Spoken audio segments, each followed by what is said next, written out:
Magandang umaga po sa inyong lahat. Exactly 30 years ago, I was climbing a mountain with about 20 seminarians, and we were doing a cross-country from Ugu in Benguet all the way up to Nueva Vizcaya, Aritao, and we passed by several mountain villages.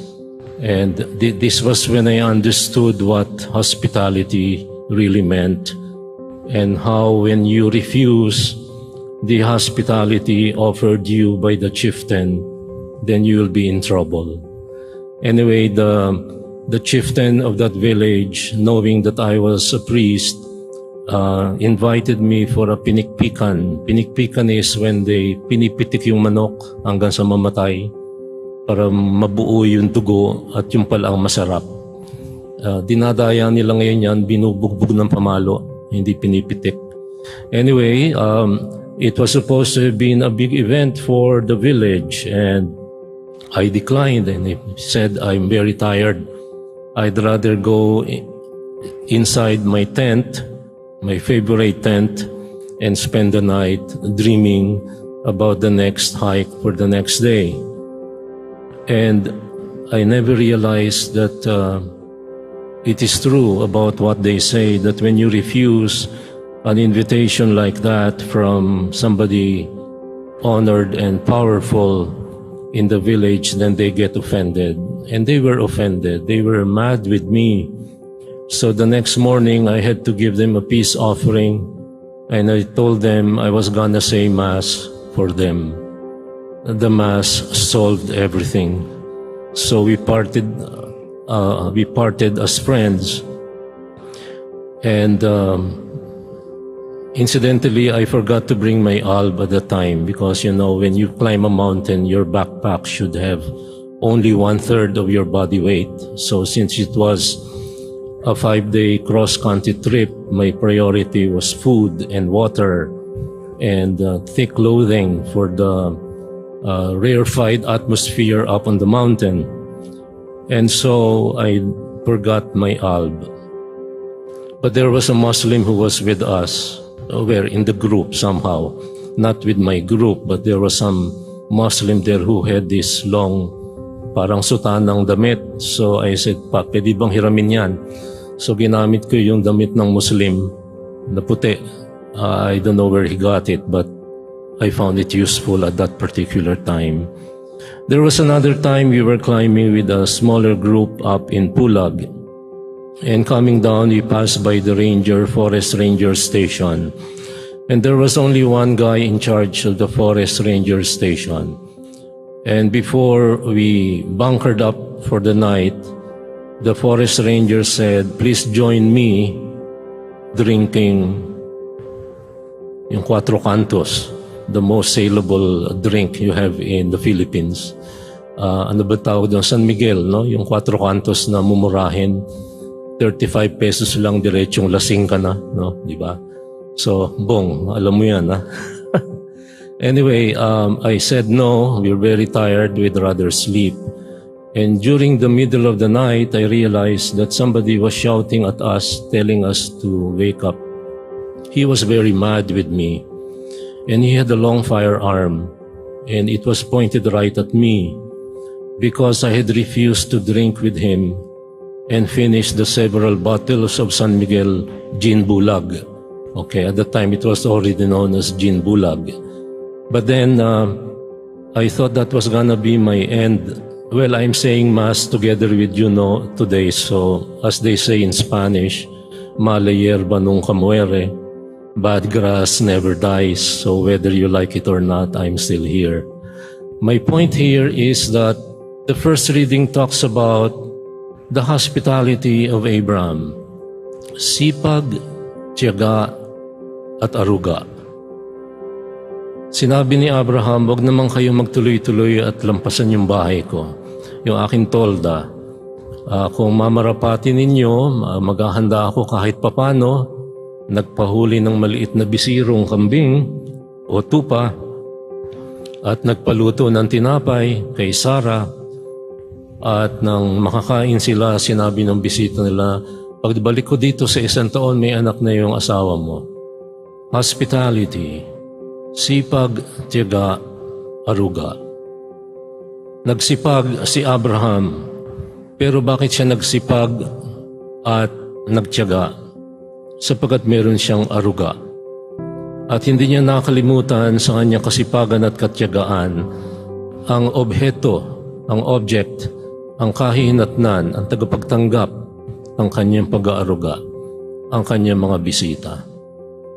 Now, a little aside, many years ago, there was an ice cream in the place I won't mention because baka magalit sa akin yung may-ari.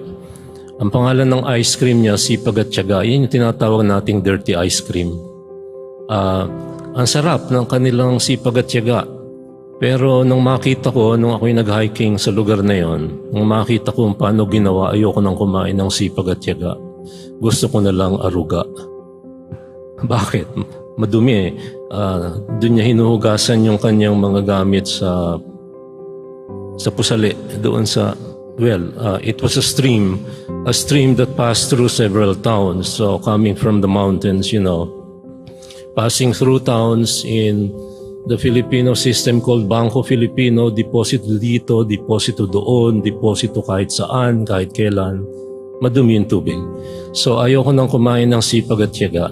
Bakit ko kinukwento ito? Sapagkat sa ikalawang pagbasa, sa second reading, maraming pwedeng ipag-ibang na sipag at tiyaga si Pablo. Pero ano ang kanyang pinagmakaingay? I am happy to complete what is lacking in the sufferings of Christ. In other words, sa kanyang kasipagan, paggagawa ng tolda, sa kanyang kasipagan at katalinuhan at kaalaman, marami siyang alam na trabaho. Hindi niya nakalimutan ang puno at dulo ng lahat ng kanyang ginagawa, at yan ang Diyos. Sipag, tiyaga, aruga, kalinga. Minsan tayo napaka-busy, including us.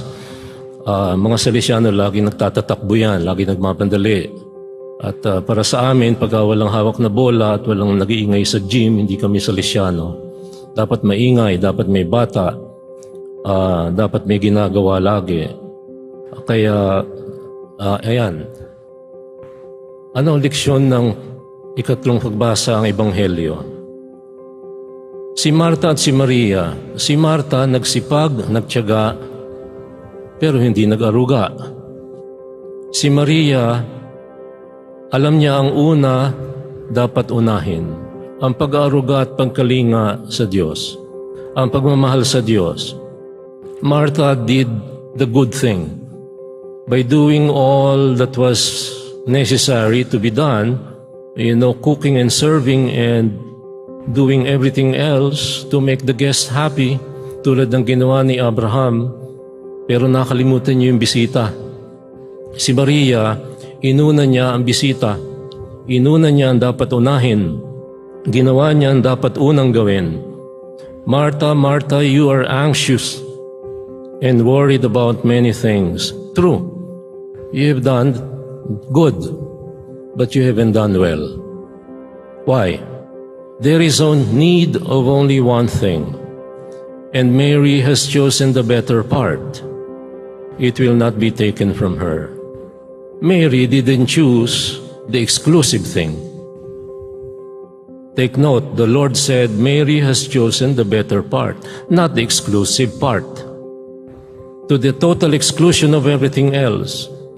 But Martha did exclusively what the culture expected of her. At bakit natin sinabi yan? Kasi nanisi pa eh. Lord, do you not care? Ba, nagbintang pa si Martha. Wala ka bang pakialam? Wapakils ka, Panginoon? Martha, Lord, wapakils ka pala eh. Yung kapatid ko, iniwan ako mag-isa upang magkalinga sa iyo, magkalinga sa bisita. Pakisabi naman, indirect talk. Uso yan sa mga pamilya, yung parinig, indirect communication. Kaya nagkakaroon ng tinatawag naming triangulation eh. Pagka nagparindig yung nanay, sabihin mo sa tatay mo nga umuwi ng maaga. Ayan, ako simula na ng giyera patani yan. Kasi indirect communication. Ang sabi ni Martha, pakisabi nga sa kapatid ko na tulungan ako. Diniretso na si Martha. Martha, Martha, ikaw ay balisa, aligaga. Hindi nag-aaruga, aligaga. Aligaga ka nababahala sa napakaraming mga bagay. Pero yung tanging isa na dapat mong pagkaabalahan, yun ang ginawa ng kapatid mo. And that means merong hierarkiya, meron tamang paghahanay, meron tamang pagsasalansan ng mga bagay, ng mga kilos, ng saloobin natin bilang tao. Ang dami diyang mga akala mo mesiyas, mga pare at madaling saksakan ng sipag, pero walang kinakausap. Loner. Para saan pa yan? Para saan pa yan na ikaw ay napakasipag at namin mong ginagawa, wala kang koneksyon. Yan ang sakit ng mundo natin ngayon sa social media. We are all wired, but we are never related. We are all connected, but we never are meaningfully situated in the context of things that are more important. Mind you, the context of the reading is a continuation of last week. Ang tanong ng publikano, ang tanong ng pariseo, what must I do to reach eternal life? Ano ba sabi ng batas? Ang galing. He rattled it off like a summa cum laude graduate. You shall love the Lord your God with all your heart. The whole works, he knew it by heart. And then the Lord said, well, alam mo naman pala, di gawin mo. Ayun ang mahirap. Yun ang mahirap. We can be busy. We can also be busy about praying. And, you have a target of 15 rosaries. You do it, but then you do it half-heartedly. You go through the motions. You have forgotten you are busy with the works of God, but you have forgotten the God of the works, the God of everything. So, is this a discussion against being busy? I didn't say that. Is this something against being a busybody? Well, maybe. Because if you are a busybody and you forgot about who you are busy for, trabaho ka ng trabaho pero hindi mo kinakausap yung anak mo. And so, nangyayari sa Filipino fathers are physically present but emotionally absent. Hindi kinakausap yung anak. Kaya, maiintindihan ba yun ng 11 taong gulang na bata, na anak mo, na mahal ako ni tatay kasi napakasipag niya? Hindi. Kinausap ba ako ni tatay? Hindi. Para saan ka? For whom do you do the work? You can be a busybody. Well, you do good. Maybe. But you're not doing well. Today we are asked to do things, to do the right things, and do them rightly. And doing the right things and doing things rightly means you start from the right person. You start out putting your best foot forward, and your choice is clear, clearer than Sprite. Your choice must be clear, and your choice is God and God alone. Sipag, tiyaga, kalinga. Hindi lang sipag at tiyaga. Yung sipag at tiyaga, ice cream dun sa lugar na yon, gustong-gusto ko nung bata pa kami kasi yun lang naman ang pwedeng bilhin ng aming prefect, ng aming economer. Mumurahin kasi yon. Wala kami nakikitang Magnolia nun, tsaka whatever. Hindi ko nakalimutan ko ng mga brand ng mga ice cream. Pero sipag at tiyaga, hanggang sa makita ko paano ginagawa. Walang aruga. Walang pagmamalasakit. Sa araw na ito, magsimula tayo ng tama. Simulan natin sa Diyos. Mahalin mo ang Diyos ng higit sa lahat. All others pale in comparison. Value added na lang yan. Masipag ka, thank God. Pero ang una sa lahat, yung ba ginagawa mo para sa Diyos o para sa sarili mo? Parang si Putin, hindi masaya doon sa kanyang Russian Federal Republics. Gusto niya pa kinuha yung Crimea kasi ginaya niya si Catherine the Great.